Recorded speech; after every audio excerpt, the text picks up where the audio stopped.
Hello there, you're watching the polls on the JoyNews channel, DSTV channel 421 and Gold TV channel 144. This is JoyNews, independent, fearless and credible journalism. I am blessed Sogah, and coming up this afternoon on the polls, a fresh push for President Akufo-Addo to sack Finance Minister Ken Ofori-Atta over what critics say is his poor handling of the economy. This afternoon, we'll tell you about the various groups fighting the decision by the President to defer the dismissal of the Finance Minister. We'll definitely get you details shortly. Meanwhile, the minority is pushing for the impeachment proceedings against the Finance Minister. In spite of the Speaker's decision to accept the motion, the majority MPs are raising concerns with the latest move. We'll get you to Parliament, where a lot is unfolding and the economic meltdown continues to bite hard. This afternoon, transport unions are expected to increase transport fares in the next 48 hours. The situation is being attributed to the unbearable cost of fuel on the market. And on our Tech Day this afternoon, traffic offending drivers on the roads in Ghana pass through a hectic process to fully settle the fines imposed on them as penalties. In our special series on the Tech Day today, we'll tell you about the Traffic Police app, which is helping to deal with some of the inconveniences in the system.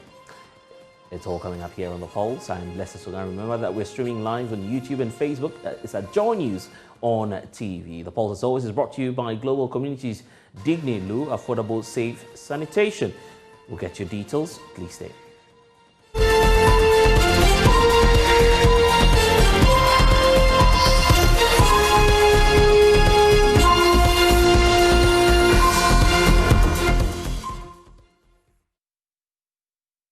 Well, this afternoon, our focus is on the economy. There's a fresh push for President Akufo-Addo to sack his Finance Minister Ken Ofori-Atta over what critics say is his poor handling of the economy. The calls heightened at the start of this week when a crunch meeting of leaders, civil society groups, experts, and later NPP MPs who all said Mr. Ofori-Atta was unfit to continue in his capacity as the Finance Minister following his handling of the economy. It was handed a lifeline yesterday when the MPs agreed to President Akufo-Addo's request to shelve their call until at least next month's budget presentation and the IMF deal, which is expected, obviously, to be concluded by the first quarter of next year. Well, that's not dousing the flames this afternoon on Ken Ofori-Atta as the economy continues its battering.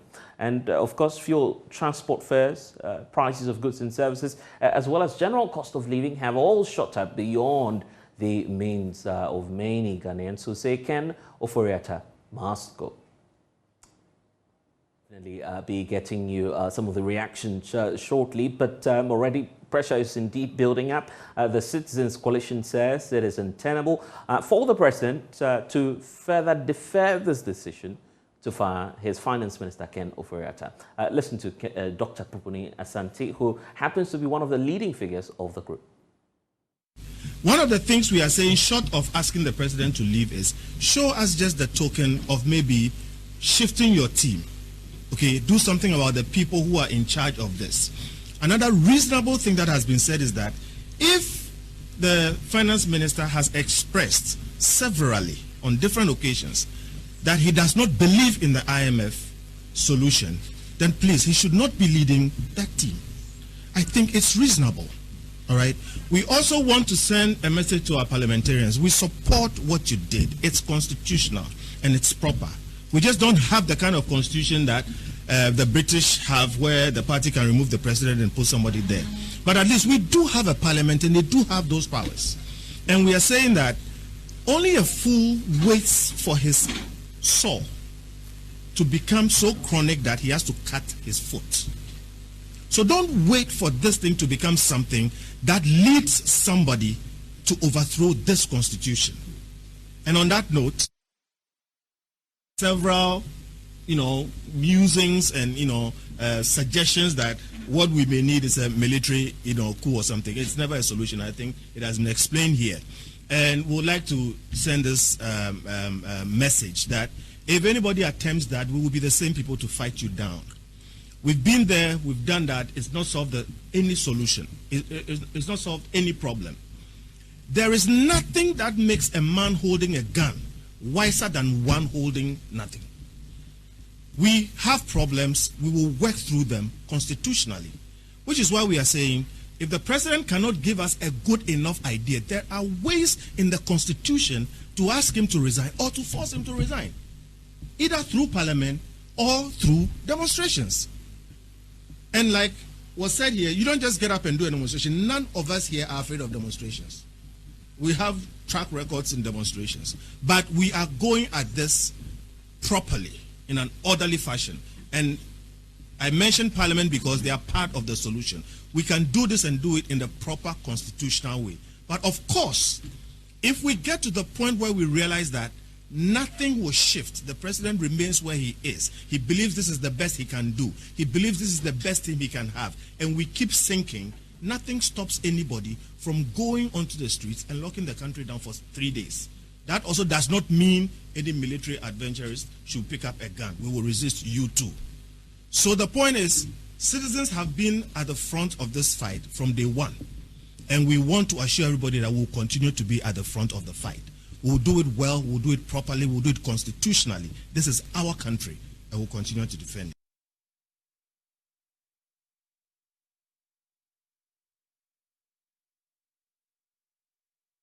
Kofi Bentil, who also speaks for the group of the 30 civil society organizations, leaders who are joining the coalitions, citizens coalition as they are calling themselves. But we've been on the streets of Accra finding out from citizens what they think about calls for the finance minister to be dismissed.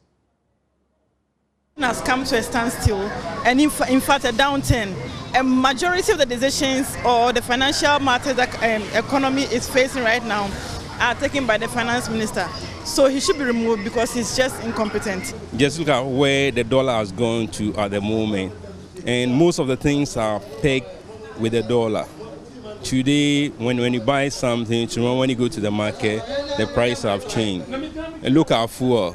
This week alone, fuel prices have gone up twice, whereas the world market, the fuel price is low. He hasn't got a clue to whatever is going on in the economy.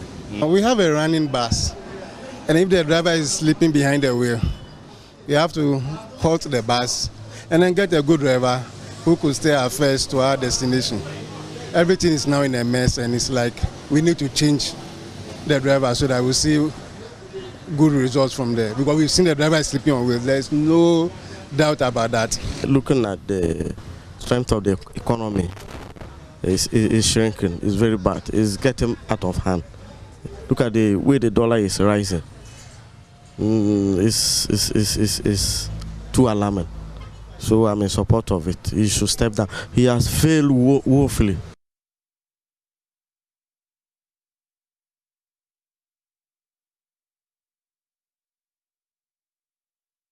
Take you to Parliament now. A lot is happening because pressure is mounting following the decision of the Speaker to accept the motion asking for the impeachment of Ken Ofori-Atta. Let's cross over now to Parliament, where my colleague Kweku Asante is joining us with the latest on this. Kweku, what more can you report?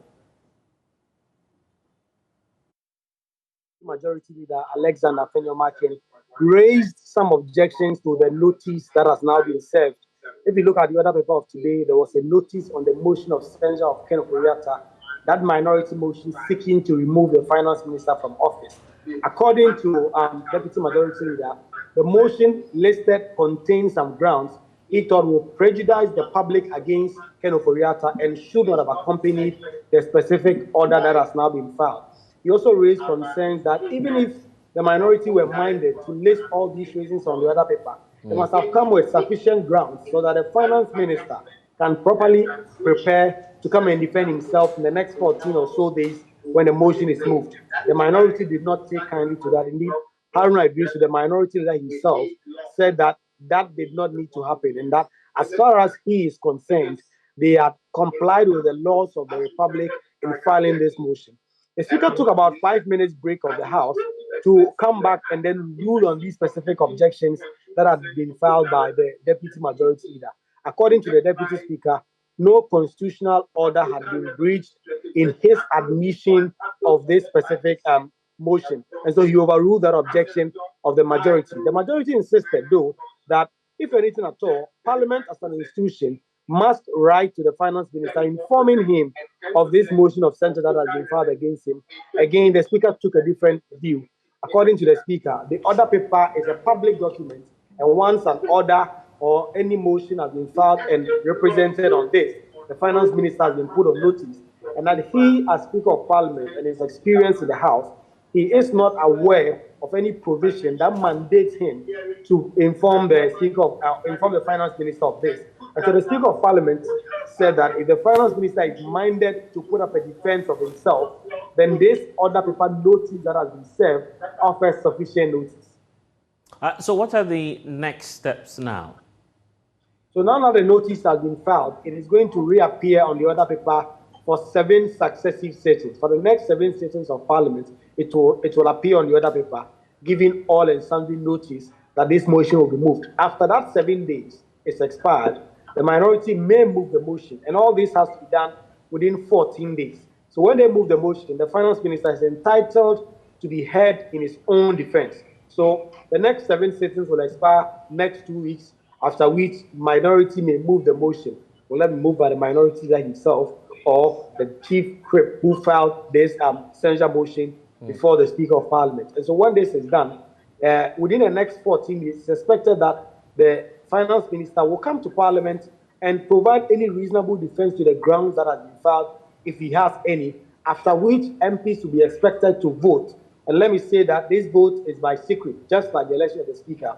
When you're electing someone or taking someone out of office, the vote is secret. And Article 82 is clear on how this censure procedure has to be dealt with. So within the next 14 sittings of Parliament, we expect that Parliament will deal with this, just as the Speaker has indicated, expeditiously to move this. I should add that the Speaker of Parliament, in delivering the ruling sought to topple those arguments that have been made by the majority, he said that the censure motion that had been filed alone had made investors gain some confidence in the economy.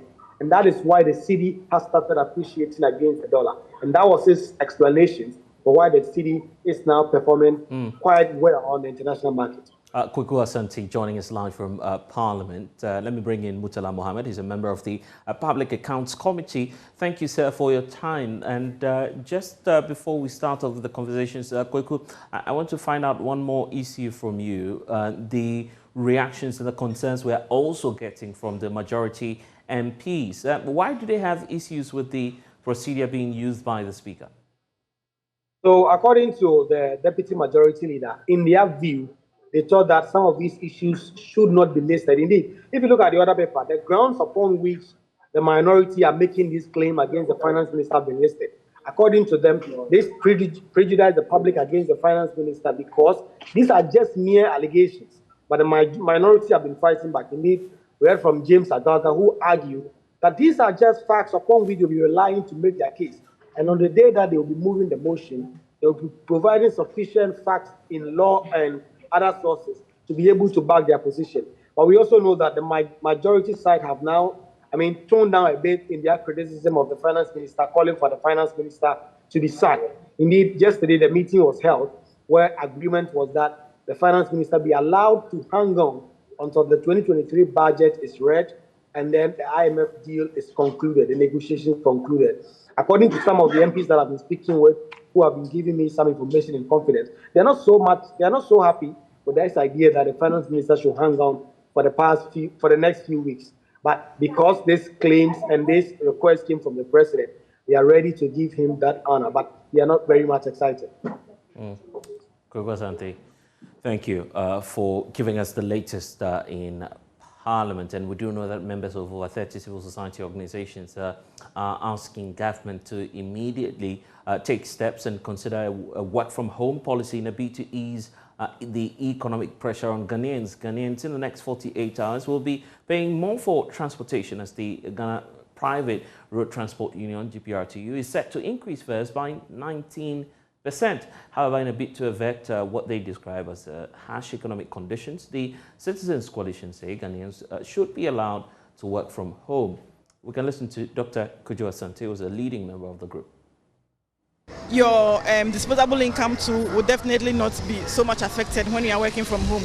So I think they should be working from home now. We run the transport. Yeah, so if the passengers are not coming, how can we also work and get money to go and feed our families back home? There are certain ways that, yes, you need to be at home to do. Sometimes you need to either present it or maybe be there in person to endorse a few things and the like. So it is here and there, depending on the nature of the work. In fact, because of the rate now, nobody will tell you to curtail your movement or your outing. Yeah. My transport a day is 50 Ghana cedis. At times you go and there's nothing, no work to be done. You go and sit and then you waste the 50 cedis. So I think it's a step in the right direction so that we can save the little that we have. Instead of wasting money to go to work and come with empty hands, with no job done. So I think we should revert back to the days of the corona. If you are paying so much on lorry fare and your salary does not have any increment, then at the end of the day, whatever you have to take home will be spent on the lorry fare. And you're still watching The Pulse on the JoyNews channel. We'll be back shortly. Please stay. And thanks for staying with us here on The Pulse. Time now for us to tell you about this because there's already a demonstration planned for the 15th of November. Arise Ghana, which staged a massive demonstration this year, is rallying all of the youthful population of Ghana, civil society groups, workers, and many more to push Ken Ofori-Atta to also pile more pressure on government to fix the country's problems. Well, Rex Omar is one of the leading figures of the group. He's joining us via Zoom now. Thank you, sir, for your time. Tell us what is informing this decision in the first place.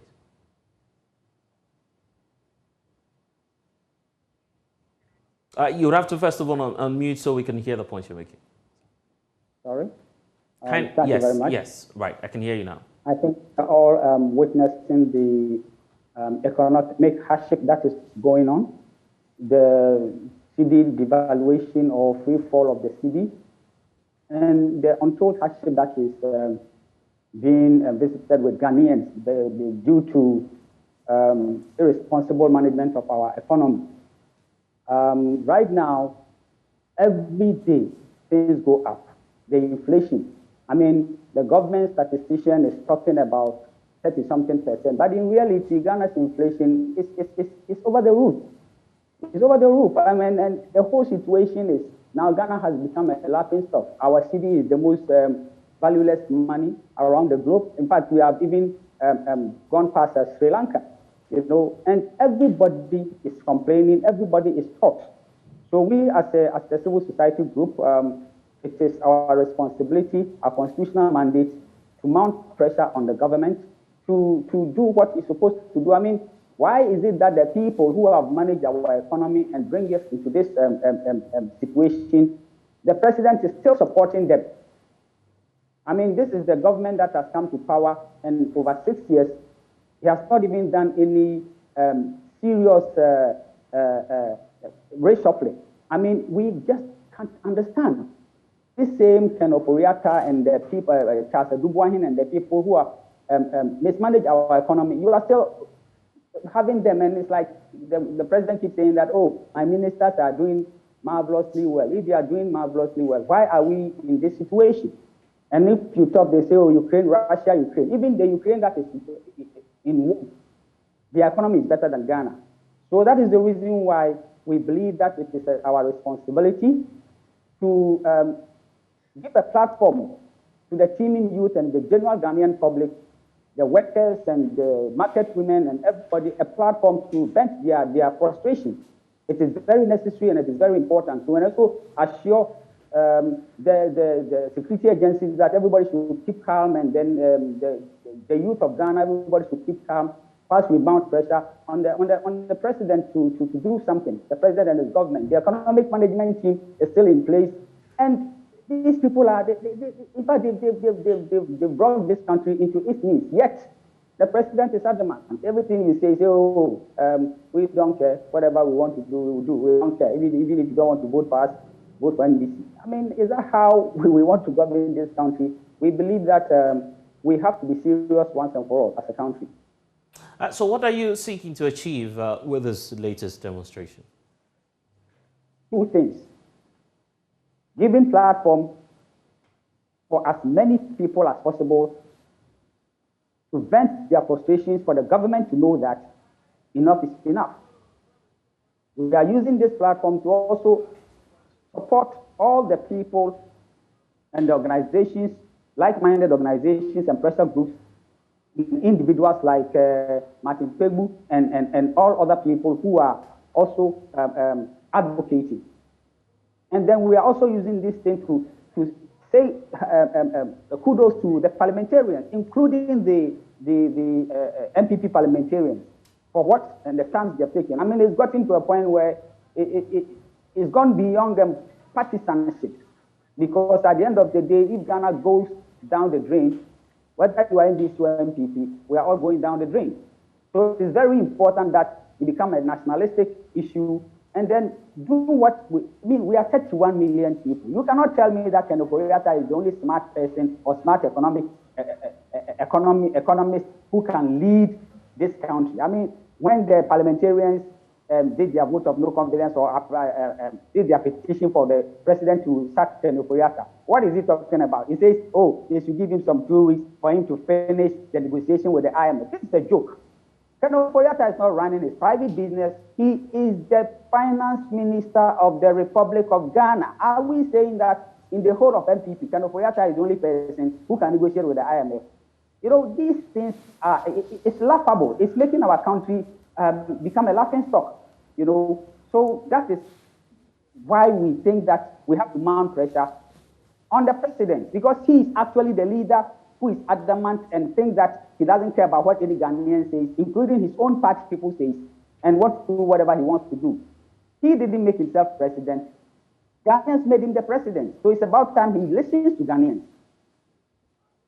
Don't you feel there's too much on the tables of the president, knowing that he's got to deal with the economic challenges confronting us, first of all, and then having to find a replacement for the finance minister at such a crucial time? Don't you agree? How long did this economic difficulty start? 2 years ago. How many times haven't we been telling the president and his government that change people, reshuffle, bring fresh ideas? We've been saying it and saying it. This is not our first demonstration. We sent a petition to the Ministry of Finance. We sent a petition to Parliament asking the government to make changes, because we saw that the difficulties coming. And what did he do? He doesn't care. He came out to say his ministers are doing marvelously well. So right now, what is he doing? All these things that they are doing, they are just smoke screen. They are not. He doesn't know what to do. He doesn't have any new ideas. The most important thing is he still wants to keep the people there, and that is what we don't understand. This is about time that you bring all the smart brains that has to do with economy and whatever, so that as a nation we find solutions. But he wants to, everything you tell him, you want to do whatever he wants to do. Meanwhile, we keep draining. We keep drowning as a country. Yeah, look. Rex, the last time you organized the protest, we were all witnesses of what happened, how violent it turned or turned out to be. Giving, that part of the story to all your demonstrations, don't you feel there's too much tension and that should have to further defer that decision to go on the streets in the wake of this crisis? Let me correct you. Our last demonstration, the violence that you saw characterized the first day was not our fault. Was not our fault, because it was the attempt of government trying to stop our demonstration. It was the attempt of the government using the police to stop us from doing our democratic duty. You know, we are not violent people. We are matured individuals, professionals. So it is in our constitutional right to demonstrate, to give people platform to vent their frustrations. And that's exactly what we're going to do. We are not violent people. So at the end of the day, if that is what we need to do to put pressure, mount pressure on the president and his people, to at least come down and deal with the people. When we talk about the problems that government is going through, it's still keeping over 120 ministers. Nothing has changed. You know, the size of government is too big. Everything they are doing, nothing has changed. You know, so all these things are the reasons why we are where we are. It is the mismanagement of the economy that has brought us to the place we are, and nothing drastically has changed. You know, so if we don't speak up, nothing will change. So let's talk about the timelines you're working with. How are you going about this demonstration? We will announce it. We are talking to the police, and we want to make sure that everything is done. We are law-abiding citizens. We will make sure that everything is done legally. Our routes and everything, where we'll be picketing and everything, will be announced at a later date. There are processes already taking place in Parliament. Why not wait for that to also be exhausted? The belief is it's all targeted at the same belief you have, that Ken must leave office. So why not have the trust and confidence in the members of Parliament, so at least we can get some results and then you know the way forward? Parliament is doing their best. They are playing their role. As citizens, we have to also play our role. It's our constitutional mandate to play our role. When something is wrong, all hands must be on deck. We can't leave it to only the Parliament. Sometimes they can even play games and nothing will happen. So we voted for the parliamentarians to be where they are. We elected the president and the government to be where they are. We have the right and the power and the mandate to let them understand that what they are doing and their mismanagement of the economy is making all Ghanaians impoverished. Right now, to travel to Kumasi, look at the fare. Everything is upside down. So it is very important. I can't people say, and I'm saying fine. So if the parliamentarians are playing their role, we are calling on all Ghanaian workers, the market women, the drivers, everybody, come and let us all say what we need to say to the president and his people. Rex Omar, we're grateful for your time. Let me bring in Kweku Asante, data analyst with our Joy Research Desk. Kweku, so run us through the demands and why we are where we are today.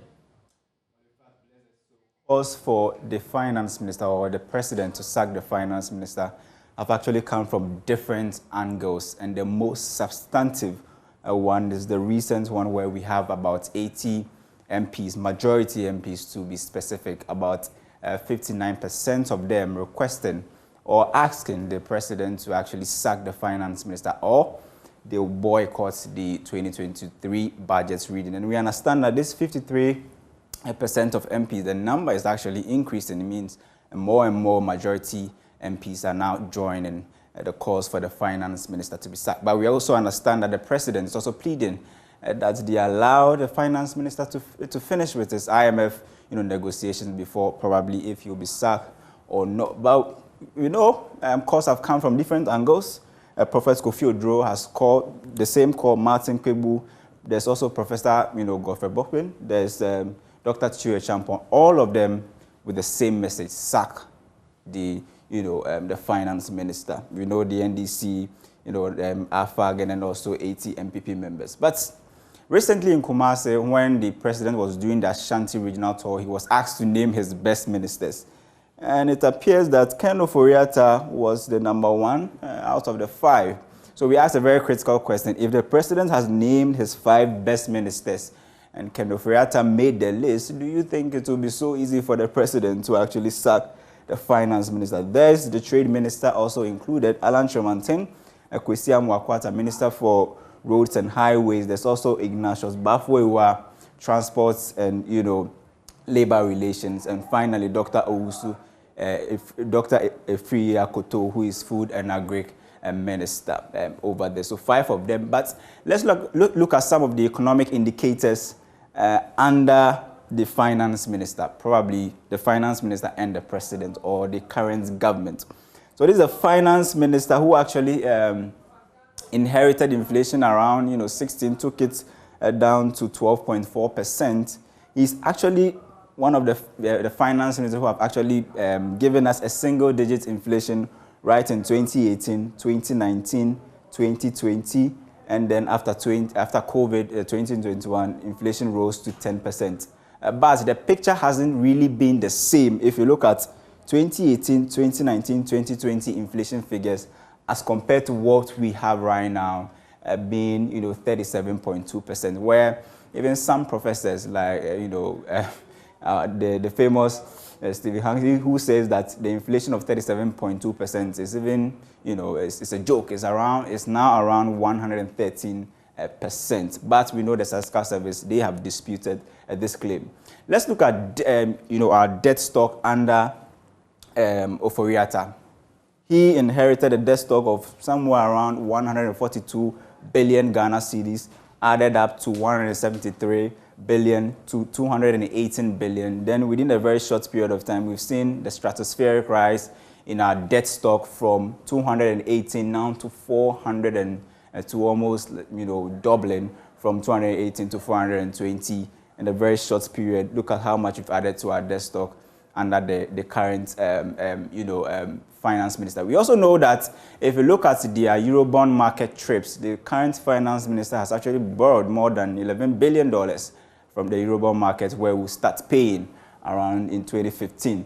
We also did a comparative analysis of, how much value the cedi has lost in terms of real value. You can actually look at it over here. So the entire, 2020, the cedi lost just 3.9% of its value. 2019, 15.7%. 2021, just 4%. And then also in 2022, July, it was around 19.2%. In real value, if you calculate the cedi depreciation right now, it's somewhere around 57.9%. But we also know that, the cedi is currently gaining some strength against the US dollar, where now it has dropped from the 15.45 zone now to somewhere, some traders still selling around 13 cedis and 12 cedis, 50 pesos. So that's some good news over there. Under the same, finance minister, we've also seen our international reserves, very, very important, dwindling under the current finance minister. It has dwindled from $9.9 billion in the beginning of the year to now $6.6 billion. This can afford us just 2.9 months of import cover. So we asked a very critical question that people right when they call for the finance minister to be sacked. There's also another indicator here, fuel prices have also gone up to the roof, and then we can see it's now, diesel is selling around 19 cedis, and then also petrol now around 40 cedis. Very interesting figures Kofi J is giving us there. But of course, let me bring in Murtala Mohammed, who happens to be a member of the Public Accounts Committee, also has some background in finance as well, so understands what is happening as we speak in terms of the figures. He's also supporting the move by his colleague MPs for the impeachment of the Finance Minister, Ken Ofori-Atta. Thank you, sir, for your time here on the polls. Here we are, and of course, the motion of censure, you have, of course, placed that before Parliament. The Speaker has accepted the motion, but then your colleagues on the other side have some challenges. The fact that, first of all, the procedural matters have not been dealt with properly. What do you have to say to, first of all, that concern? Well, thank you for having me. I'm not too sure whether there is any basis for the argument that is made with regards to procedural matters. The motion was accepted by the Speaker. It will take a week for it to be indeed laid, and after it is laid, it will take 14 days. That is 14 days from the of receipt of the.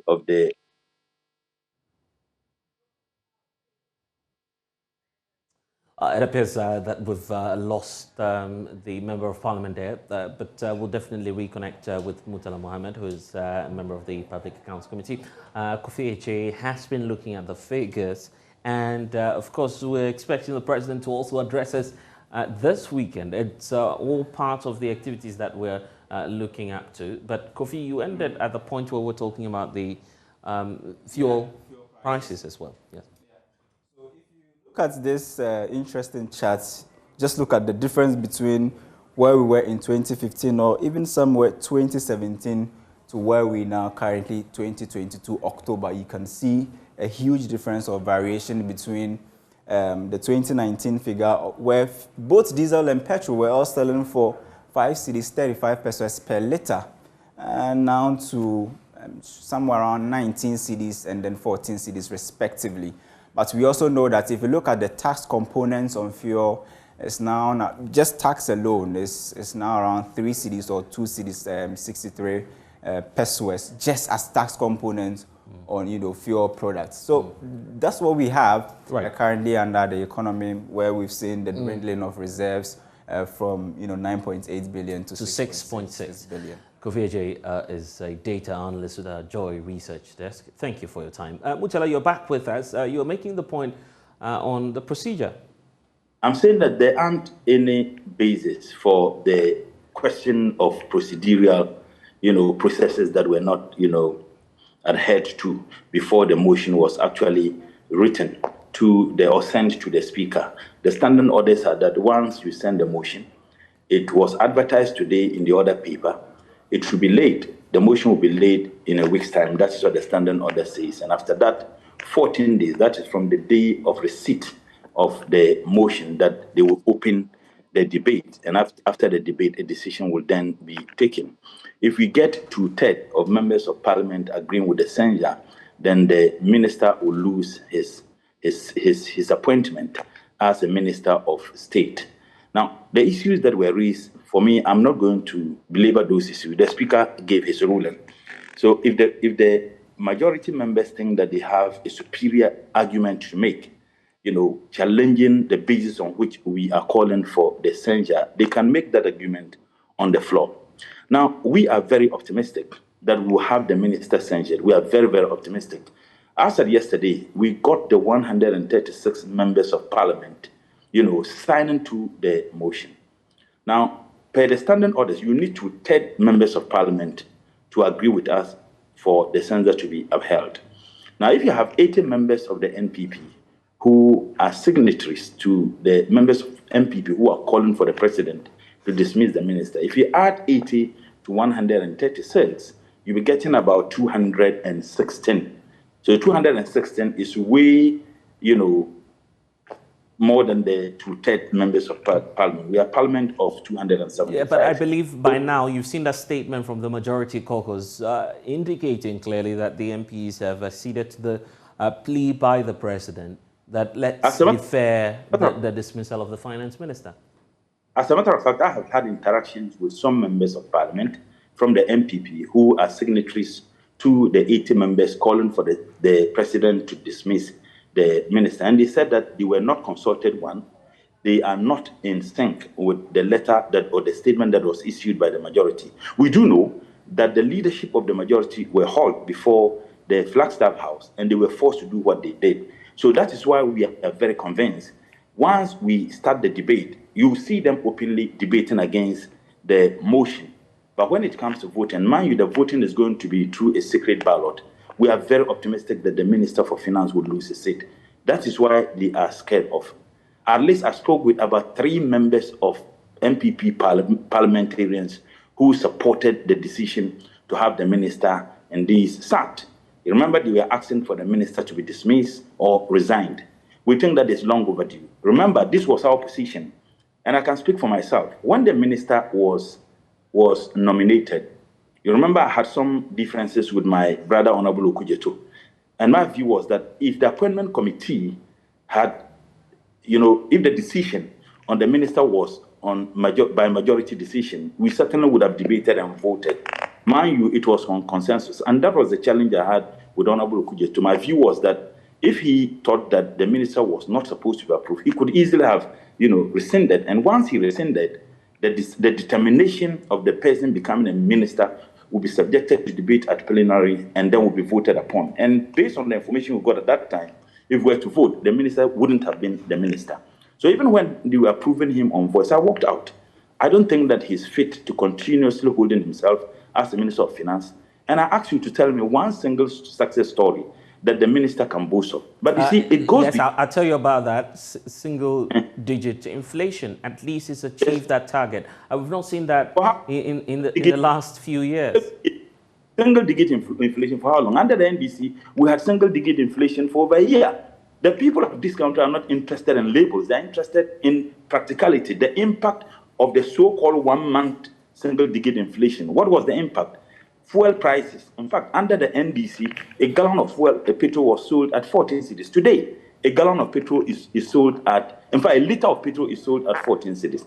Under the NDC, President Mahama, whom they berated as incompetent, inflation was 15%. Today, what is inflation? Inflation is 37%. Under the NDC, under President Mahama, unemployment rate was 6.8. Today, by government's own statistics, unemployment is 17.4. Youth employment is 12.6. Under the NDC, how much was the cedi to the dollar?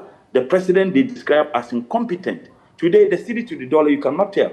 Yesterday, it came down from 15 cedis to 13 point something. Today, I listened to the news on Joy, 6 o'clock. It has moved from that to 14 cedis. If you listen to the speaker today, even the decision to put in the motion for censure ensure that there was a drop of the dollar against the cedi. Now, if you have this man, what will happen? But I'm saying that it's beyond even the minister. Have you ever seen a fish that rot and the rotting didn't start from the head? The president himself is unfit to hold himself as a president. If I were him, I would have honorably resigned. What is Dr. Baumia? The Professor Jemba Ford, the Osafumaf, he mentioned them. The wife described the husband as economic biscuit. I think today, the wife should describe the husband as economic poyoyo because he has failed miserably. There are justifiable reasons why this man should go. And I have also served notice that I'm still talking to some of our colleagues. We will move a motion to impeach the president. That is what we intend to do. That's your next move? Yes, that's what I want to do with some of my colleagues. And I have no doubt in mind that the leadership of the NDC caucus will agree with me.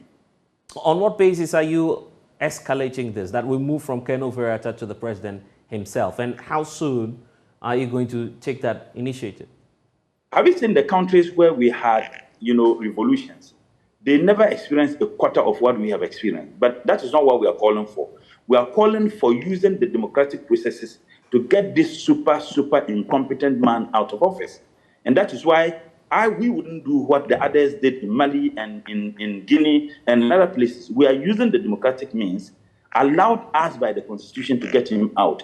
This country is getting to a level of no return, the disaster.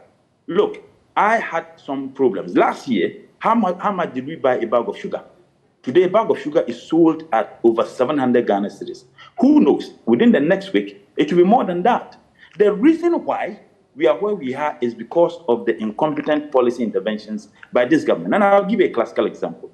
At the Ministry of Trade, where I was a deputy minister, even on the day the president read his plagiarized speech, 7th January 2017, we were spending about $500 million importing rice and poultry products into this country.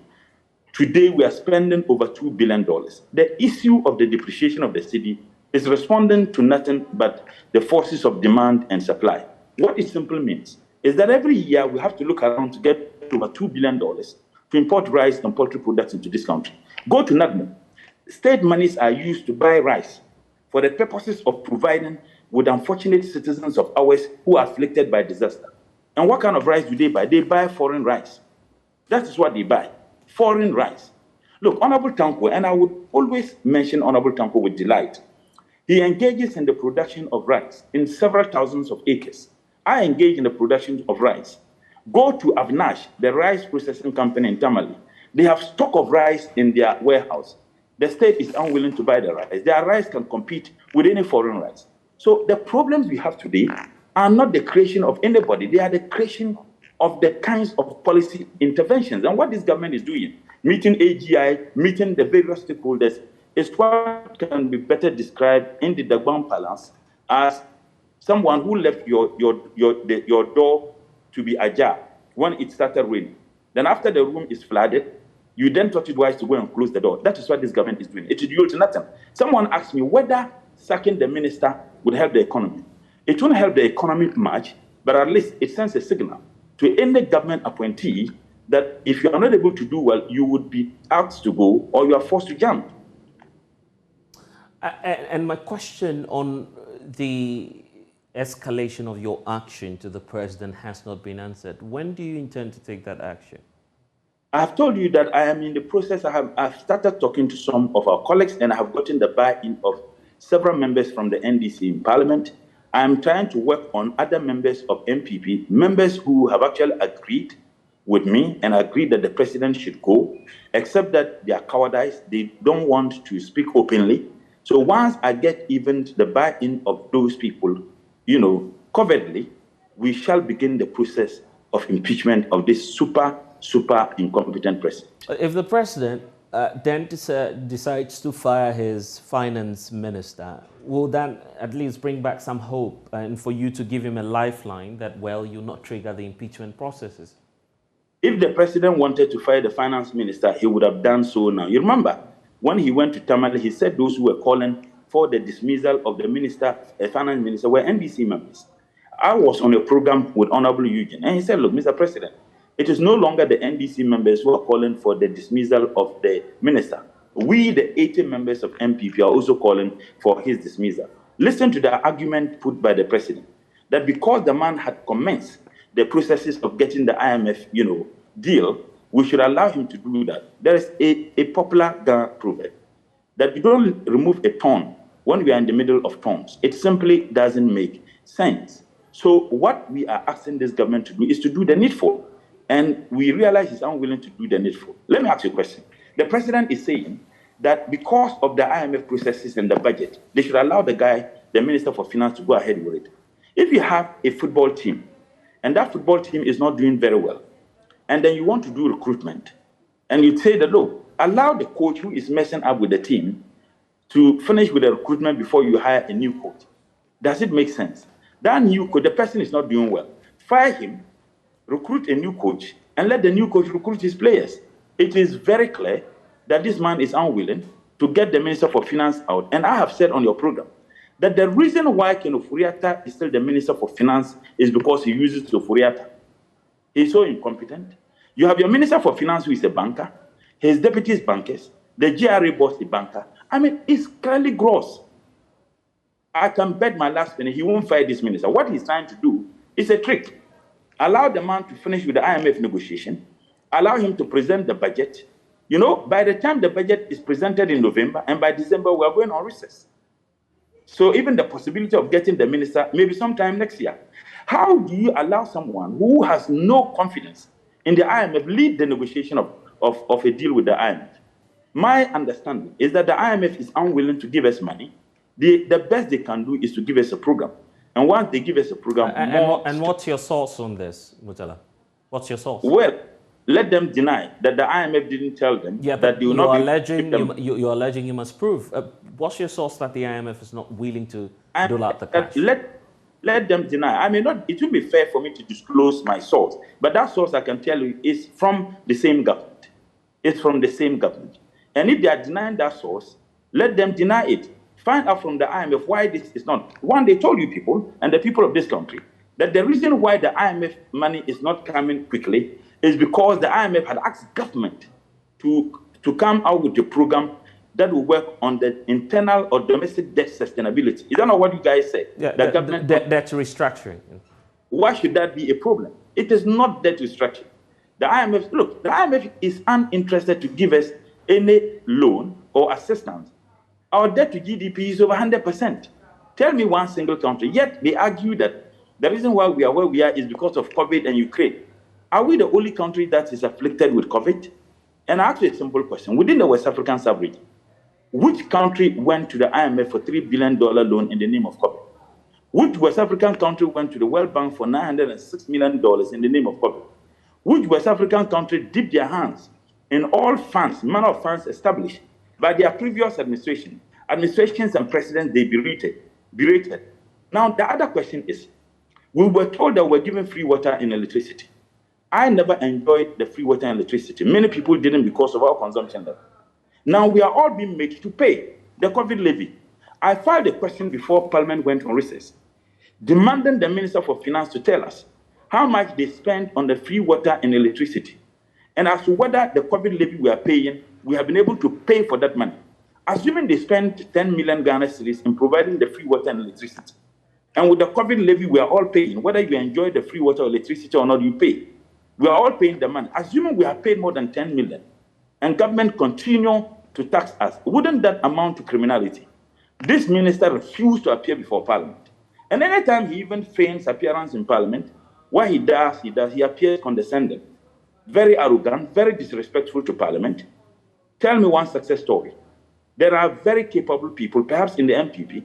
Maybe I'll suggest a name to them.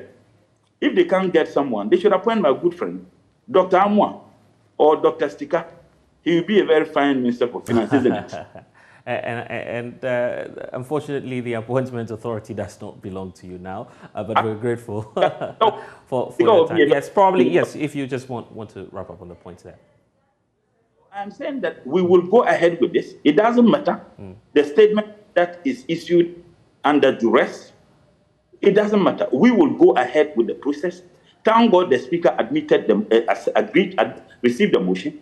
Within a week to be late, and in 14 days from the day of receipt or date of receipt, we will engage in the debate and will provide evidences why we think that the minister should be fired. He violated laws, financial regulations and laws in this country. He dipped his hands into money without that he didn't have the right to do so. That is the Petroleum Management Act says that you cannot dip your hands into that money for any purpose except that Parliament would approve it. We never approved that he did that. He also admitted on the floor of Parliament that his companies and the companies of Honorable Edubuahin, the Minister of State, benefited from the Euro bonds or the bonds that went in. They got over $200 million as transactional advisors.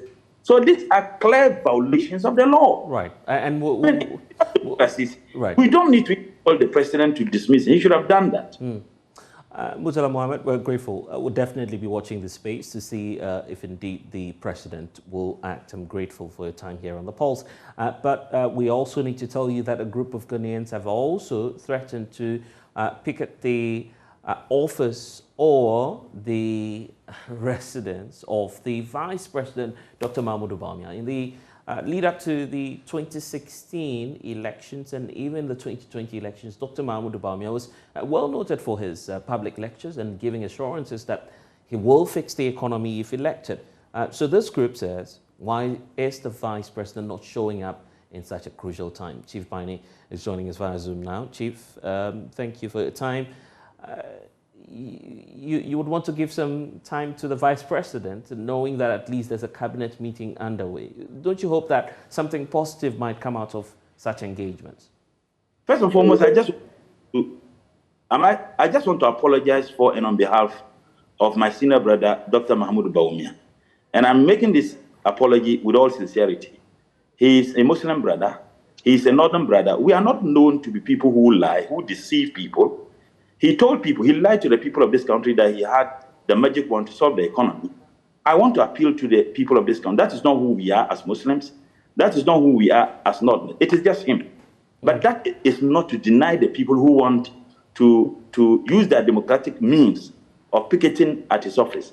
I think that the man and the Minister for Trade, mind you, these are two individuals. He mentioned their names as managers of the economy. They had everything that was available to ensure that the economy is turned around. You remember his wife, Samira Bawumia, described the husband as economic biscuit. And that's why I said maybe perhaps he's economic poyoyo today. Okay. Of course, Murtala had wanted to have a steak before he takes leave of us, but we're grateful for making that point. Of course, let's see if we have a stable connection to Chief Baini at this point. Chief Baini, if you're with us, welcome to The Pulse.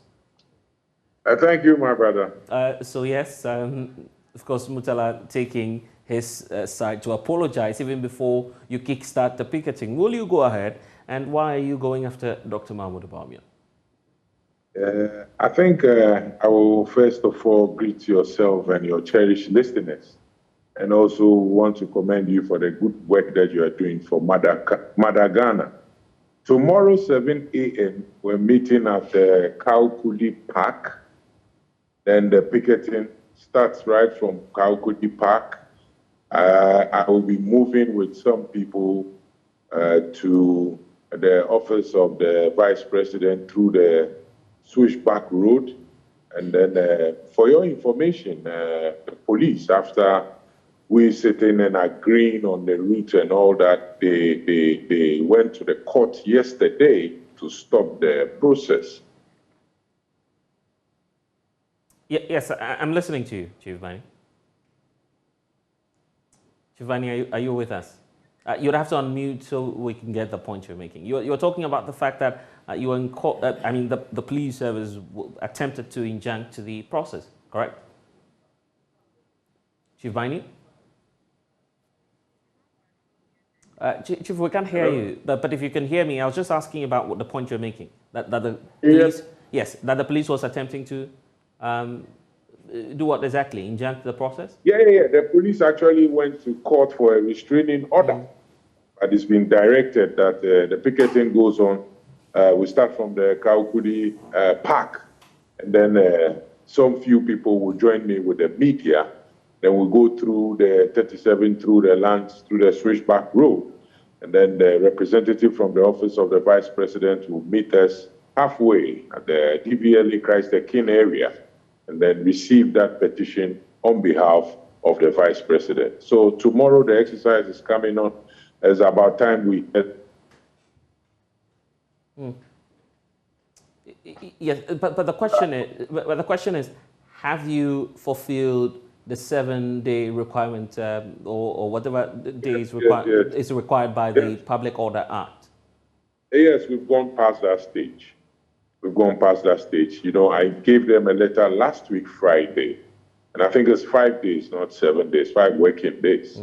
And so we've gone past that stage. You know, I met the police, we sat down, and then we had a good discussion. Unfortunately, they went behind me to go to court for a restraining order. That was unfortunate because they even advised me that I write a letter to the office of the Vice President informing him that I'll be bringing a petition so that I can copy them. I did that. I sent them their copy. We had all agreed on the modus of operandi, only for me to see in the social media this morning that rates are flying all over, saying that they are going to the court to restrain the process. But like I said, the judge, Ms. Ruby Ayite, did so well. Criminal Court won, and I think that justice has prevailed. So tomorrow, 7 a.m., the exercise is coming on.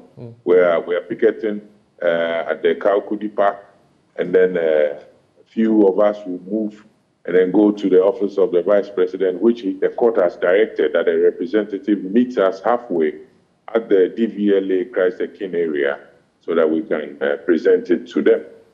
Exactly what are you seeking to find out from Dr. Mahmoud Bawumia? Dr. Mahmoud Bawumia is too quiet. Remember, the wife told us that he is economic whiskey. He himself came for a program at Joy FM Multimedia. I think it was a town hall program you did. That's where he said he has arrested the dollar. Dr. Bawumia told us that he has worked at the Bank of Ghana and he knows how to make the economy of Ghana better. The president himself said that with Dr. Bawumia, he's good to go. And that during the COVID period, if you remember, they don't know how to revive dead bodies, but for the economy, they are good at it. Even when they got to IMF, when we were suggesting to them that it's about time we go to IMF, they were like, no, they've got the men and they are good people in this country. Suddenly, Bawumia has gone quiet. He held all sort of lectures. We listened to him. Ghanaians bought into his idea. Today, we are suffering and we need some economic messiah to show up. Where is he? And so we are petitioning him to, at least show up, tell us what plans he has, what direction we are going. Let the traders or the business community of this country sort of, have some hope in the system. Today, you go to the market, you buy something today, the next hour, the price has changed. Look at the rate of the dollar. It's too bad. And you are quiet. You are not talking. You need to talk. With what you're doing, Chief Bani, does it not take away, the shine away from what it is that your members of parliament have been attempting to do, to tender heat on Ken Ofori-Atta and to get him out of office? At least the heat is on the finance minister now. In Ghana, they say low P, fite wono. It doesn't take any shine away. They are calling on Ken Ofori-Atta. Chief Bani? It appears we're having some challenges with the connection to Chief Bani there. But if you can hear me, Chief Bani, I was just trying to find out from you if you're not, I mean, taking the shine away from what it is that your MPs are seeking to do. Not at all. Not at all. The MPs have their duty as MPs, and I am a citizen. Remember, the president called on all citizens to support him. He asked us not to be spectators. I'm just listening to the advice of the president. I can be a spectator. And so I'm calling on the vice president to come out. I mean, we were told that he's the whiz-kid in economics. We need him now. And you agree with me, times are hard. You need an economic whiz-kid. And they told us they've got one, and he's in the person of Dr. Baumia. And so I just want to make sure that he own up to his own words for the people of this country to know that indeed he is the man.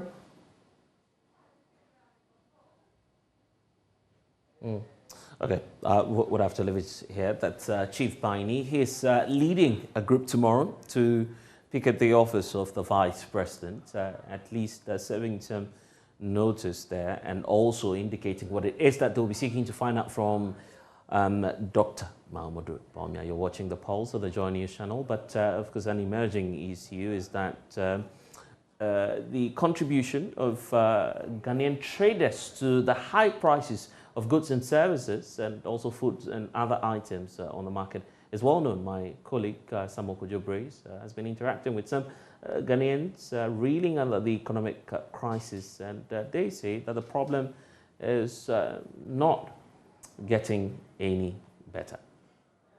Economy is having a toll on everyone.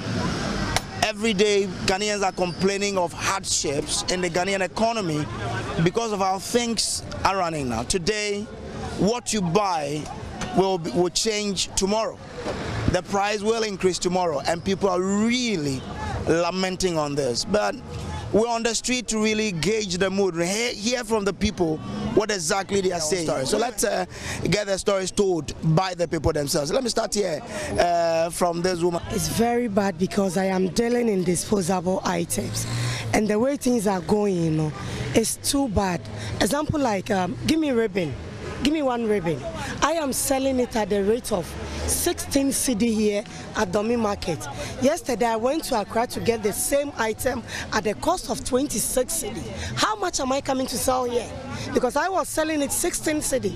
So imagine my customer come and I said it's 30 cedi. It means I have added 14 cedi. She will know it's coming from me, not where I bought it from. And sometimes I believe it's ours. It's the Ghanaians. We are killing ourselves because you buy like oil. Oil was going for 650, and as I speak to you now, 1,000, 2,005. You have the stock already. So even if the dollar is going high and you want to increase, at least 100 cedi will do. You can't have the old stock and increase something about 400, 500 cedis. It's not the president's fault. It's ours. We are killing ourselves. I am killing you. You are killing me. Why? There is nothing the president can do about it. It's not NDC, it's not MPP. What is going on now is between me and you. MPP cannot help us, NDC cannot help. So why do I have to kill my brother? You are selling this thing for me 26 cedi. How much am I coming to sell it? So what can the president do about it? Nothing. We're supposed to help ourselves because we have the old stock already. I was buying it 14 cedi and I sell it 16 cedi. Now it's 26 cedi. Why? Meanwhile, you have the stock already. So what can the president do? We have to stop the politics, NDC. It's not about MPP, it's not about NDC. It's about me and you. So the MPP, the NDC, the ministers, whatever, who are holding the dollars, it's both the NDC and MPP. They should bring it out. They are killing us. Else, the young girls of nowadays, we will all turn into prostitution and go. Because I am working, I will get here around 4:30. Somebody will be sleeping, and the person will be driving Land Cruiser, Prado, and I will be taking trotro. What is the sense of working? So I have to also chase some of the ministers and get the Prado and the Infinity and drive. It's of no use working. So they have to do something about it. It's bad. I work a lot. I pay workers. I look after my mother. I do this, but the money is not enough. So they have to do something. They have to stop the NDC and the MPP, and we should work as a Ghanaians and bring things to back. Akufo-Addo can never do anything for us as it stands now. That is my opinion about what is going on. The things are too much. So let's try and speak to some more people on this one. On the economy, no. What say? Oh, I said lokwasem. Adding. I have a crime at yesterday. She said, "Mimi mom de minim say yen Ghana for na nkasa. Yen ye di ehun. She said, "Me a ye be kokrom. Obi be fa cabbage, me ton vegetables. Obi di cabbage beba. Cabbage no ba e bi ni krom. Bag na akwa akonya ne bi a 3 million wo. Kwiani na obre sam fifre ne nsem. Akonya na 3 million obedu krom obi ni ho. Was me ton 15 million. Kwiani na no bre ye twa akofie ye bibia no. Wanya hwe. Eti ye yen Ghana for na ne ye di ehun owu. Eti rolling star no. Time I hear you say about better say now rolling say elbow yeah mammy one ya auntie ase by need the asha see and mammy who say the entire man take his decision. She say Satan no amu yeah mammy one can be a near man wo mu yimpie by a can yate near nim the air coso no kwasem Ghana for ye ton ye menina donya Christoni or ye Muslim ni a dainty na say ye. We are Christian, you walk I sorry them. Sorry, Radoba, Adia Wakoton 1 city, who have a ton 56. And to only who say will be a Chesaka will be a was it Pani Udini, but what time will be a Chesaka Kumubi? Dear Mimi Nimono. At the end, I see a Christopher, Yanni and Yamasum Swajuma. Green pepper and a bag 18 million. Says a green pepper about 9 million. About 18 million, a ton of 3, 5 cities. About 9 million, what ton of 3, 5 cities. What just how you be who one Gasaw? Atamuda Yen Bechianwaka. Tis all your Christian, your Muslim new. Who say, your friend, I'm your frost, also Brana Unianoma, woman to menton in the Tis also one yet, Nessa Ubekuma man for, and now Musika, Pebe Brebena. That's Ubebu Wate. To me, I'm walking. So what she's also basically saying is agreeing with the first speaker that whatever is happening, the hardships that we're going through is the making of Ghanaians, not government, not anybody, but ourselves. She thinks that traders are profiteering too much, and that's why we are in this mess. That today someone buys something for 900 cedis, or buys it for 300 cedis from the farmer, comes to the market and sells it for 1,500 cedis. She thinks it's just too much, and that people say they are Christians, they are Muslims, yet they are killing each other. They turn around to accuse people who stab people to death. She thinks if you are a trader and you are profiteering, you're also as cruel as the person who is stabbing people to death. So she feels that the Rawlings' era where there was this Kalabule thing, and then traders were whipped in line to ensure that they brought out goods to sell at normal prices. We didn't understand when we came to hear them, but whatever is happening today has made her realize that indeed that was a good decision taken by the administration then. And she feels that she can't blame government for what's happening, but blame herself and her fellow traders for what we are in now. People should really give realistic prices for whatever they are selling. So let's still try and speak to more people on the street of Accra to really understand what they do make of this economy we are in. Mame Machi. Yeah, Joe Papa. Na bibia boko de. Nyame adumo. Mona moton de o. Enioma akosai. Say Mamma, the Animani board, de dodo. Ebia Kofan and now what's now cocran so and yes, I born one at sea. They said their cousin Yamamo, Rania, Boania Mamording. Wafafoni be fee say ye ne eton ade na ye ku ye ho nti o se yesesa also dwen wo say no cry obu hono mo a so what price ne pe no san de bi aka ho bebre nso de asie titro ne anwa omo de asie sie so omo nton na on pese nu 15 million sa se de ne ama de ne bo aye den yen yan so ye ka ho bi na ma ne ma ne bo aye den sa ma ye nti we say den na o say si o se de ya ye hwe nyame no ane de aban ne be ye de afa ho e se de anu orden ma ye. So she's also agreeing with the two earlier contributors that it is the traders who are really killing themselves. And she's even making an example of cooking oil, that people are stocking them, claiming that they would want to sell them when the prices of the cooking oil gets to 1,500. So she says that they're only looking at what God will do and what this government can also do to alleviate the challenges of the economy. She feels that when they go out there to buy an item, the price of it today will change tomorrow. And people, even though have stock, when they hear that the prices have gone up, they still add on to the old stock they have. That she thinks it's not good. But that's the thought. Well, let's speak to this bread seller. Mami had to say.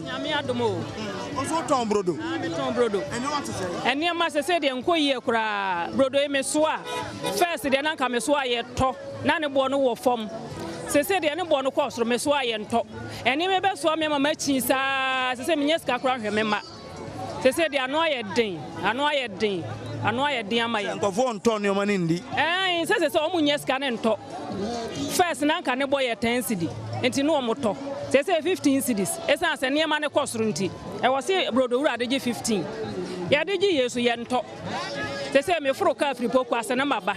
Me buy me yes canco. None so I ask some.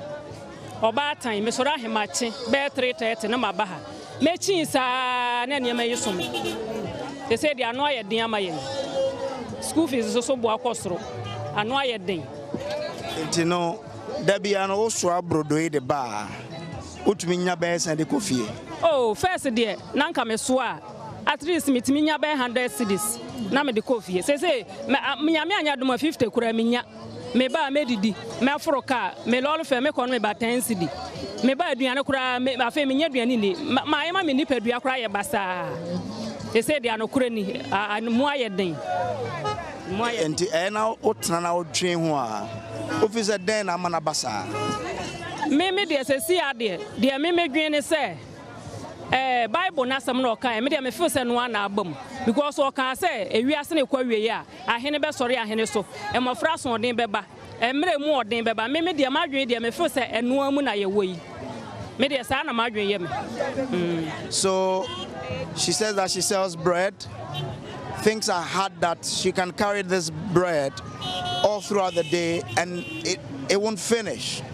She says at first she could make 100 cedis on a daily sales. But today, it's even difficult to make a 50 cedis profit on what she sells. That she believes it's the manifestation of what the Bible said, that in the end times, things will be difficult. That's what she believes, that where we are in is just a mark of the end times. Well, let's try and engage some more people here to really understand what they also do make of this economy. Chief, how are you doing? Yes, I'm fine. You're a taxi driver. Yes. You've been complaining about the cost of fuel. What's your exact complaint, really? Okay, my complaint is that, sir, if you are coming to the house, if you are sitting in the house, we are coming to the market to work. If you are coming here, we are afraid because of the fuel. We are afraid because of the fuel. Now, fuel, 1 Ghana is going to 70 Ghana, 80 Ghana. Some people are doing it more than 80 Ghana. It's very bad. We are crying. Since morning, I'm in the house. I come here. I didn't get, only 20 Ghana I get since morning. It's not good. But we are crying. We are crying. We are begging. We are begging. We are crying. We are crying. It's too much. The fuel is too much.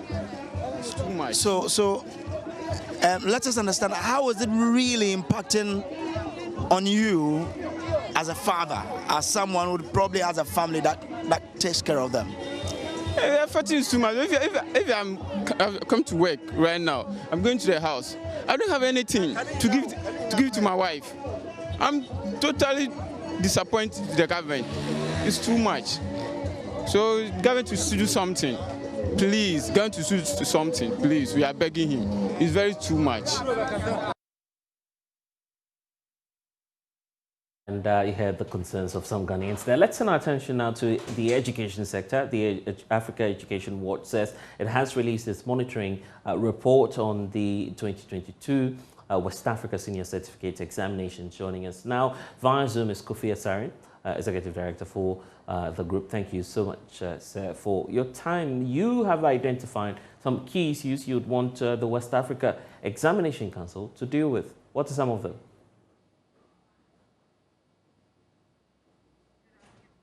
Kofi Asari, well, this afternoon we launched our WASI 2022 report, which is a report of our monitoring of WASI 2022 on social media and in 33 senior high schools, both private and public.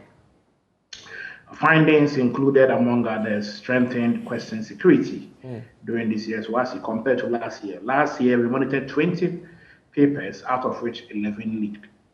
This year, we monitored 12 papers, out of which only 2, core maths written and elective maths written, leaked. And even though the leakage is unfortunate, it represents a significant improvement over last year.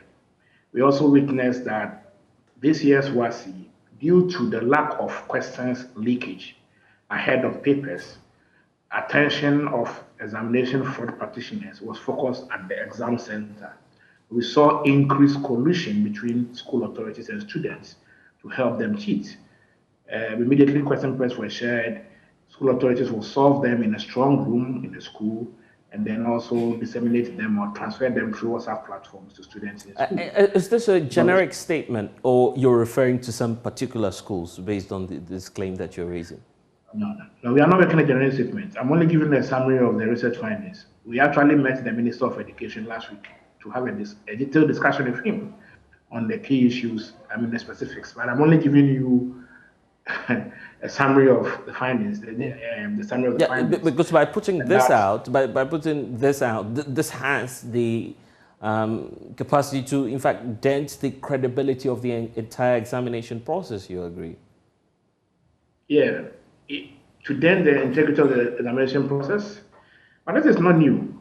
Last year, WAEC admitted that in many schools there was institutionalized collusion between school heads, school authorities, and students.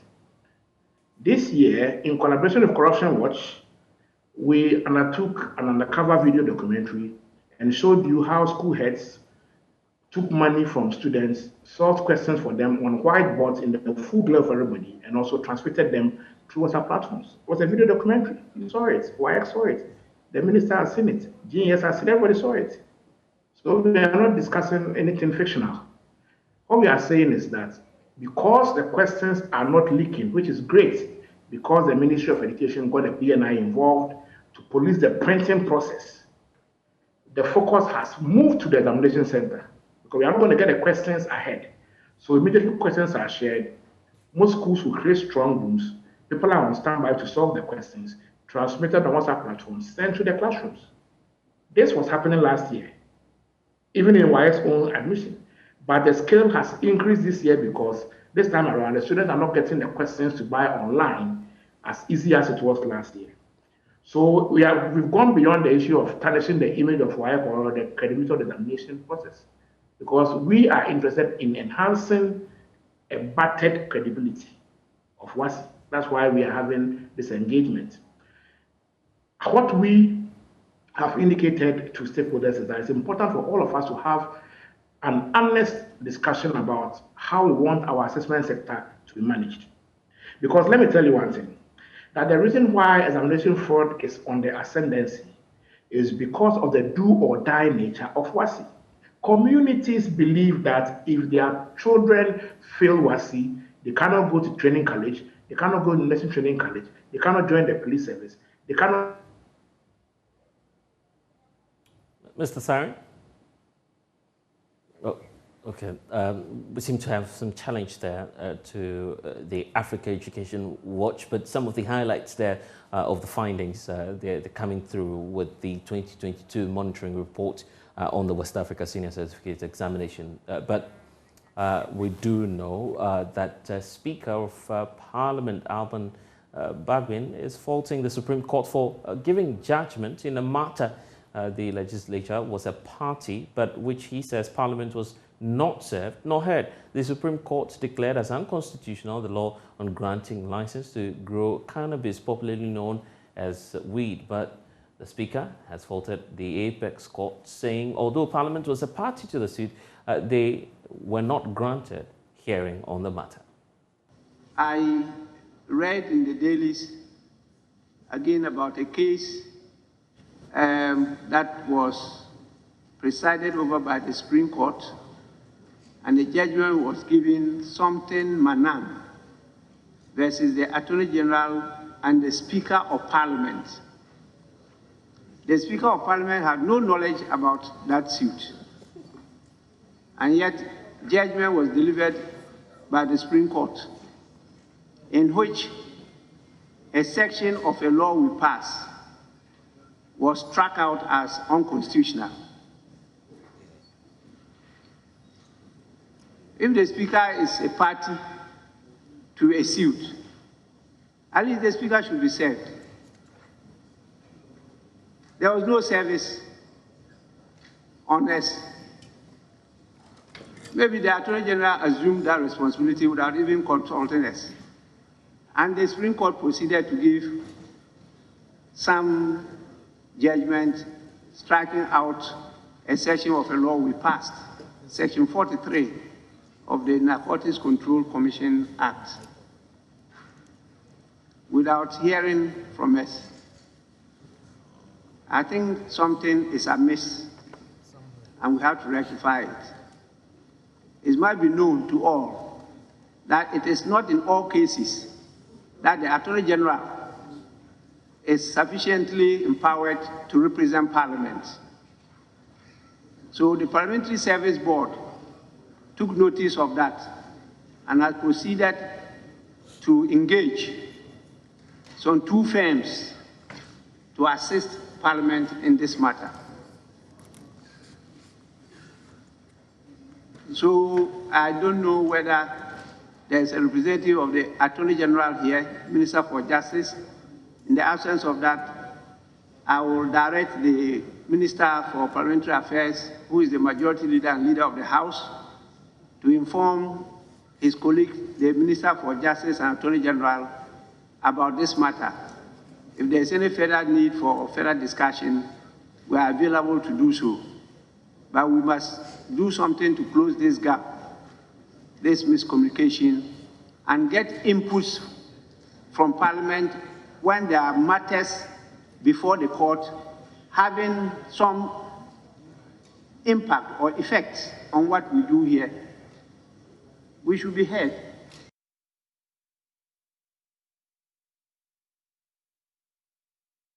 While still talking on the judiciary, the Speaker says the courts have not informed Parliament of its decision to stop the Asin North Member of Parliament, Joe Jachikweston, from holding himself out as Member of Parliament. Joe Kweston is marked absent without permission, but the Speaker says he cannot do anything about it because he has no information on the court's decision on the MP.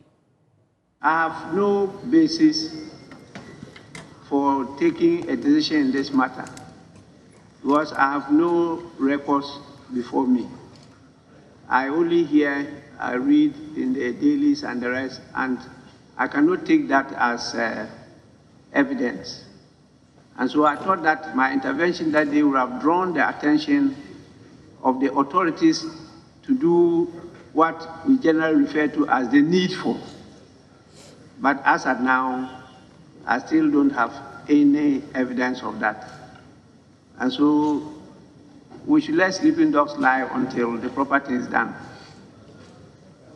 The issue that was raised by the Honorable Ablakwa is on page 8, under item 3, you have the name number 45, which deals with the honorable member for Asin North,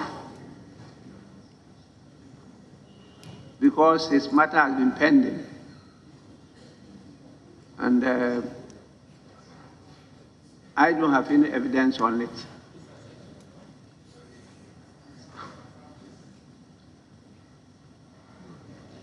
I've been reading in papers, I've been hearing from people, but we don't have any communication from our colleagues, the arm of government in charge of the judiciary on the matter. So I cannot take it that what I read in the papers and the rest is sufficient evidence for me to act on. And so I've raised this issue before, expecting that there will be a communication to us on that issue. And nothing has come so far. And that is the difficulty I have. Let's take you to the Ashanti region now. The Ashanti Union Otumfuo II has accused some government officials and politicians of being complicit in illegal mining menace, popularly known as galamsey. According to Otumfuo, certain politicians and business people not only participate in illegal mining activities, but also own earth-moving equipment like excavators that are used to destroy forest and water bodies. The Ashanti made the revelation when a delegation from the multimedia group presented a copy of the latest documentary, Distraction for Gold, to him at the Mensah Palace. The presentation of a copy of the Distraction for Gold documentary to the Asantehene at the Mensah Palace is part of the No to Galamsey campaign by JoyNews in the fight against illegal mining. The Asantehene observed illegal mining operations have become so complex to the extent gold can be exported out of the country through the borders without being detected. Gold chrono enam airport until you were fidya de gold wo na yenibio. Ne akaza galamse enkrofo aye pindi eni afra ye nyina se ya me ani amre ne ya ntwa no na pass ye concern bo eni betwa na de onu yeni aba mu mpanyimfo politics mo wo mu nyina aka ho greater no ma to tobi businessman for to tobi bebre and the kono ye ko a e was ye me ne bre ne ko ya we ye koko a ye dua no e bedru baby no na fe de kokora e beka se sign na de ne ya bam ti en tobio. The multimedia group delegation was led by the general manager of the Kumasi business unit, Jim Agla.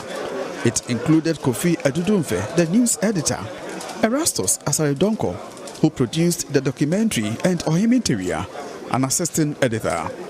The Asantehene promised to watch the documentary and take necessary action afterwards. According to him, until the right people behind the illegality are targeted and dealt with, the fight against galamsey would continue to be a mirage.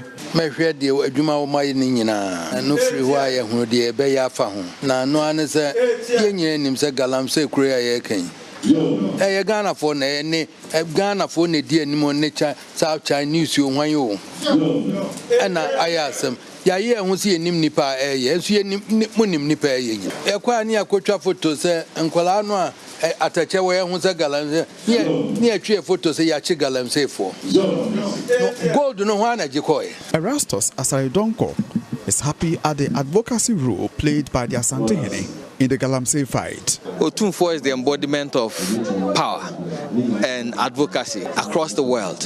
And so we felt that having done and exposed what is really happening to our river bodies, both in the Ashanti region, western region, and the eastern regions across Ghana, we felt that he is the custodian of all lands and water bodies. So we should show it to him. And if he starts an advocacy in that direction, we are sure that we're going to get somewhere, and he's going to play a major role in helping restore the natural value of our water bodies and our forest reserves. From Kumasi for JoyNews, Ohimiteria reporting. And about 1,000 farmers from the Upper East and Northeast regions will this afternoon be embarking on a march to present a petition to the Vice President, Dr. Mahmoud Bawumia, and the Northern MPs, calling on them to prioritize the Polugo Multipurpose Dam project for investment as part of the IMF negotiations. But ahead of the march, the leadership of the Peasant Farmers Association of Ghana visited the construction site for the Polugo Dam and expressed disappointment at the disappearance of the contractor from the site. I'm disappointed. I'm heartbroken. I'm sort of worse. You see, there was a little bit of hope in us when I didn't come to the site. But as you can see, the contractor has packed out of sight. And what is even making it more annoying and frightening is the fact that his tent that he brought here, the chippings that they bought, the sand that they bought, they sold everything to the community. The community members told us that people came to buy them. The community members, they sold it to them. Okay? They sold what? They sold the tents, they sold the sand, that these stones even lying there. They sold it. People are here to come and fetch it. Okay? So what I know with government projects is that if government run out of funding, contractors leave site, anytime they are paid, they come to continue. But in this case, what has informed the contractor's decision to actually sell the things that he came in to put up to use for work?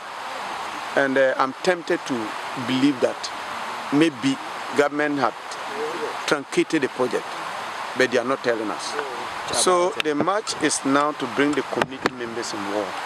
We are not just leaving this project to only the politicians or only to our leaders. So the march is actually bringing all the farmers in Upper East and Northeast who are interested in the development of this irrigation project to be part of it, to raise concerns, to let the whole country know that they are so passionate about this project, and whatever government is discussing as part of the IMF bailout negotiation, this dam should be prioritized for investment. Okay? If IMF bailout will release government and give them opportunity to go in for loans, we want this dam to be number one in terms of infrastructure development in Northern Ghana. We will try all our best to engage the Vice President to understand whether this project that he initiated that we are so happy about, which is going to be a historic project because this 24,000 hectares, the highest irrigation dam we had in this country is 3,500 hectares. That's the Tono and then Pong irrigation project. So it is a reason why we those in this part of the country are so much in love with the Vice President. But I'm sure that at least given his interest for the development of Northern Ghana, he should be able to give us an idea whether we should be hoping for this project to continue or it has actually been abandoned. And health centers have been built and equipped, schools constructed, and community development endowment funds established for various communities across Ghana under the Giving for Change program. At an annual experience sharing event in Accra, Executive Director of the Star Ghana Foundation, Ibrahim Tanko, told JoyNews that the project, which was launched almost 2 years ago in Ghana, has proven to be a sustainable alternative to driving development at the local community level. He, however, says a lot more awareness creation is needed for the acceptance and sustainability. There's more in the following report. Giving for Change project is a global initiative aimed at promoting voluntary giving and local resource mobilization to fix basic development needs at the community level. Various organizations, the multimedia group inclusive, have received technical support from Star Ghana and its partner WASCI to implement various projects under the Giving for Change in demonstration of the impact of philanthropic gestures and voluntary giving. The Multimedia Group's classroom project, which is currently at the roofing stage, is a typical example of results achieved. Executive Director of Star Ghana, Ibrahim Tanko, says the project has been a success so far. 2 years down the line, looking back, the progress has been immense. Right from the work that Multimedia has been doing on the schools projects through to the FACO fund that was set up by Songtaba to mobilize support for the alleged witches in the witches camp through what the Community Development Alliance is doing, mobilizing youth in the Upper West region to support in the construction of health facilities. So we've come very far. We've demonstrated that it is possible. He, however, suggests intensive awareness creation to whip up more public interest for greater results at the national level. What we have done are just examples of good practice. How do we ensure that this goes beyond the small pilots and becomes an accepted way of funding development in Ghana? I think that is the big gap that we need to address as we go on, moving from the multimedia project, the Sontaba project, the CDA project, to national philanthropy as a means of national development financing. Some other implementing organizations shared results achieved from their individual projects. Well, it has been an amazing journey because I say amazing because this is something we have been doing, but we are trying to now restructure it. And it's a process that is actually looking new to some community members. And so we are just on this journey with them gradually. So what basically our project sought to achieve is three things. First is to help our local communities to appreciate the potential of self-help community development. Help them recognize and appreciate the value of local resource mobilization for self-help community development. Given for Change is being spearheaded by Star Ghana with support from the West Africa Civil Society Institute in Ghana. It is funded by the Foreign Affairs Ministry of the Dutch government. And that's all we have for you here on The Pulse. I am Blessed Sogah. Do log on to myjoyonline.com. They have updates there for you. Next is Let's Talk Showbiz, but that will happen after this break.